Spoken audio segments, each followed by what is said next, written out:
नहमदुहु व नुसल्ली व नुसल्लिमु अला रसूलिहिल करीम अम्मा बाद औज़ु बिल्लाहि मिनश शैतानिर रजीम बिस्मिल्लाहिर रहमानिर रहीम अतीउल्लाह व अतीउर रसूल सदक़ल्लाहु मौलाना अज़ीम। नाज़रीन मोहतरम अस्सलामु अलैकुम। अल्लाह तबारक व तआला ने कुरान मजीद फ़ुरक़ान हमीद में इरशाद फरमाया कि अल्लाह की इताअत करो और उसके रसूल की इताअत करो।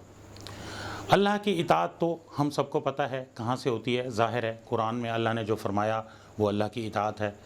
तो रसूल की इताअत कहाँ से होगी? रसूल की इताअत हदीस से होगी। अल्लाह ताला ने कुरान मजीद फ़ुरक़ान हमीद में एक और जगह इरशाद फरमाया, मन युतिअर रसूल फ़क़द अता अल्लाह, जिसने रसूल की इताअत की उसने गोया अल्लाह की इताअत की।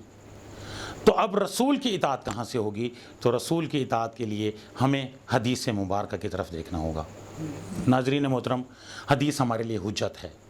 हदीस हमारे लिए हुज्जत कैसे है कि अल्लाह तबारक व तआला ने जब कुरान मजीद फ़ुरक़ान हमीद में ये इरशाद फरमा दिया कि इन कुंतुम तुहिब्बूनल्लाह फत्तबिऊनी युहब्बिबकुमुल्लाह, कि ए मेरे नबी इनको फरमा दीजिए कि अगर तुम अल्लाह से मोहब्बत करते हो तो मेरी पैरवी करो, युहब्बिबकुमुल्लाह, अल्लाह ख़ुद तुमसे मोहब्बत करेगा।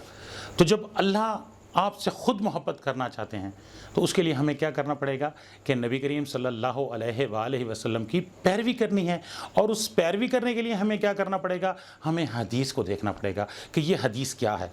नाज़रीन मोहतरम, हदीस हमारे लिए क्यों ज़रूरी है? हदीस के रावी क्या हैं?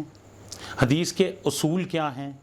आज मैं आपकी खिदमत में इस मौजू पर एक वीडियो पेश करूँगा और इसकी सीरीज़ होगी, ये आपकी खिदमत में पेश करता रहूँगा।